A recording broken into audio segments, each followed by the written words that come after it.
우리가 드로아에서 배로 떠나 사모드라게로 직행하여 이튿날 네아폴리로 가고 거기서 빌립보에 이르니 이는 마게도냐 지방의 첫 성이요 또 로마의 식민지라. 이 성에서 수일을 유하다가 안식일에 우리가 기도할 곳이 있을까 하여 문 밖 강가에 나가 거기에 앉아서 모인 여자들에게 말하는데, 두아디라시아에 있는 자색 옷감 장사로서 하나님을 섬기는 루디아라 하는 한 여자가 말을 듣고 있을 때 주께서 그 마음을 열어 바울의 말을 따르게 하신지라. 그와 그 집이 다 세례를 받고 우리에게 청하여 이르되, 만일 나를 주 믿는 자로 알거든 내 집에 들어와 유하라 하고 강권하여 머물게 하니라. 우리가 기도하는 곳에 가다가 점치는 귀신 들린 여종 하나를 만나니 점으로 그 주인들에게 큰 이익을 주는 자라.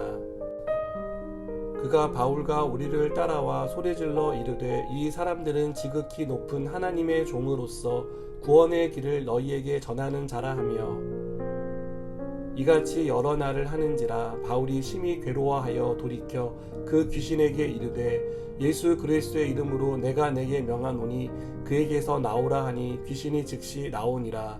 아멘.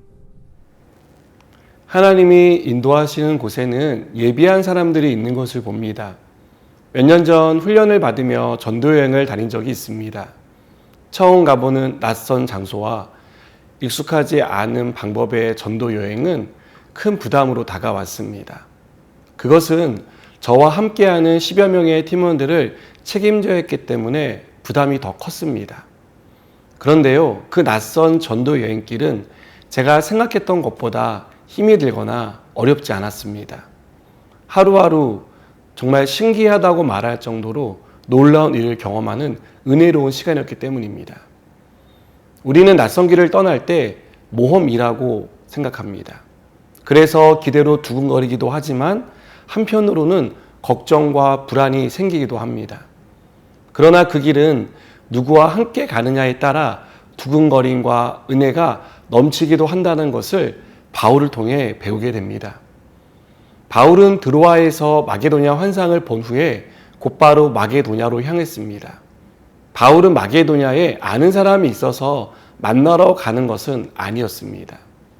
마게도냐는 바울에게 낯선 지역이었고 앞으로 어떤 일이 어떻게 일어날지 가늠하기 힘든 그런 사역지였습니다. 그럼에도 바울이 마게도냐로 갈 수 있었던 것은 그것이 성령의 인도라고 믿었기 때문입니다. 그래서 바울은 성령의 뜻에 순종할 수 있었습니다. 바울이 이렇게 순종해서 찾아간 곳은 마게도냐의 첫 성인 빌립보였습니다. 빌립보는 로마의 식민지로 전략적으로 중요한 지역이었습니다. 단지 군사적, 경제적으로 중요한 지역일 뿐 아니라 장차 복음이 전파되는 데 있어서 중요한 지역이 될 것입니다. 바울은 이곳에서 수일을 지내다 안식일에 기도처를 구하기 위해 강가에 모여있는 여자들에게 말합니다. 그러다 우연히 그곳에 있었던 루디아를 만나게 됩니다. 14절은 루디아에 대해 두아디라시에 있는 자색 옷감 장사로서 하나님을 섬기는 사람이라고 소개합니다. 루디아가 자색 옷감 장사라는 말은 그녀가 부유한 상인임을 가리킵니다. 그리고 루디아가 하나님을 경외했다고 하는데요, 이는 유대교로 개종한 이방인이었다는 것을 가리킵니다. 한마디로 루디아는 준비된 사람이었습니다. 그래서 바울의 말을 들을 때 마음을 열고 들었습니다. 성경은 루디아의 마음을 여신 분이 주님이라고 말합니다. 우리의 마음은 우리의 의지로 열리지 않습니다. 마음을 열어주시는 성령의 도움이 있어야 마음이 열리고 복음을 들을 수 있습니다. 복음을 들은 루디아는 세례를 받고 예수님의 제자가 되었습니다. 그리고 마침 기도처를 찾던 바울 일행을 강권해 자신의 집에 머물게 합니다.